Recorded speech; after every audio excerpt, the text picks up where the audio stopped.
So here we are at 203, apartment number 203, and Dale here has taken, my cameraman has taken me on a little tour here through this project I started in trying to do an environmentally friendly green manner as much as possible. When I came in, when I bought this place, it had vinyl flooring, an old kitchen here, closet in here, a lot of these walls, I've opened up a lot of things. But I really wanted to get a flow in this place. Actually, it didn't even have windows in here or in the living room there. I had to get permission from the HOA and the city to put windows in here, which really opened up a lot of air movement and a lot of light, and it just made a lot of difference in this condo.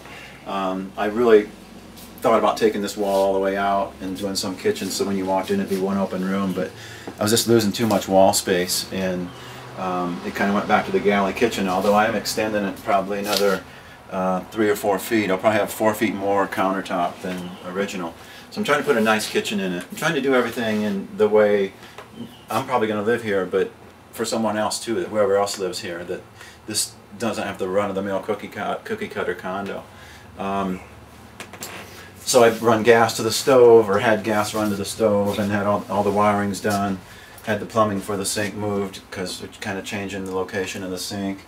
And this kind of going through everything. Put fire blocking up between units along here and up behind. What's fire blocking? That insulation. Oh, you can use like 5/8 plywood or thick plywood or 5/8 drywall, as you'll see up here. I put 5/8 drywall around the pipes, and then you stuff up whatever void you have. It's hard to cut drywall around pipes, so whatever void you have, then you stuff full of insulation tight. So it's just kind of code. I'm doing this all by code, and I think it's really important, especially in a multi-family dwelling, to really follow the codes and have everything inspected, because this really just follow the rules, and it takes a lot more time, and it's a little more expensive for permits and everything, but all in all, it's probably a good idea. What's all the blue stuff above your head? I decided to insulate the first floor ceilings because for quietness, first of all, because once I've taken all this drywall off, I noticed when people walk up there, it got pretty loud.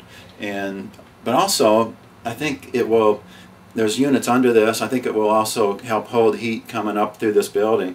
The insulation in the attic is inadequate, but we're talking as a HOA thing is getting that up to par too. But I just decided to insulate the ceilings, and this is an insulation that is made out of old textile scraps, and as you'll see, it's bluish. You find old jean scraps in it sometimes, but the great thing about it is it doesn't itch. And so I did this on a 95-degree day, insulating above my head, which I would never do with fiberglass, never, ever. I wouldn't even have insulated the ceiling if this kind of insulation wasn't available.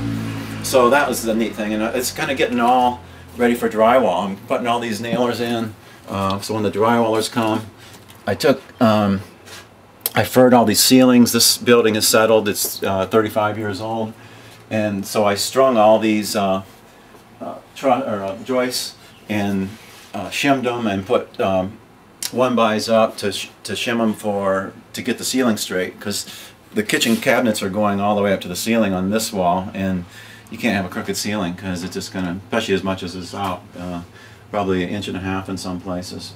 And also I'm running speaker wire to all the rooms, encasing it in this old ABS plastic I bought out at which is much better than... So speaker wires are going through that black thing? Right. It kind of, if they're running near electrical lines, they say you can get a hum, and you might or might not, but I bought this at the Resource 2000 place, which is our used lumber yard here in Boulder. That's their motto. And I buy a lot of stuff out there, and which kind of brings us to this floor is red oak flooring that's reclaimed, and I bought it out at Resource. I had another guy install it. It's going to be a beautiful floor. It needs to be sanded and finished yet, which is after the drywall. I bought these headers at Resource to put these windows in. So they're from previous buildings? Yeah, and they were already built up, so I just bought them and stuck them in. Mm-hmm. And a lot of used lumber. As you can see, some of these 2x4s are used. And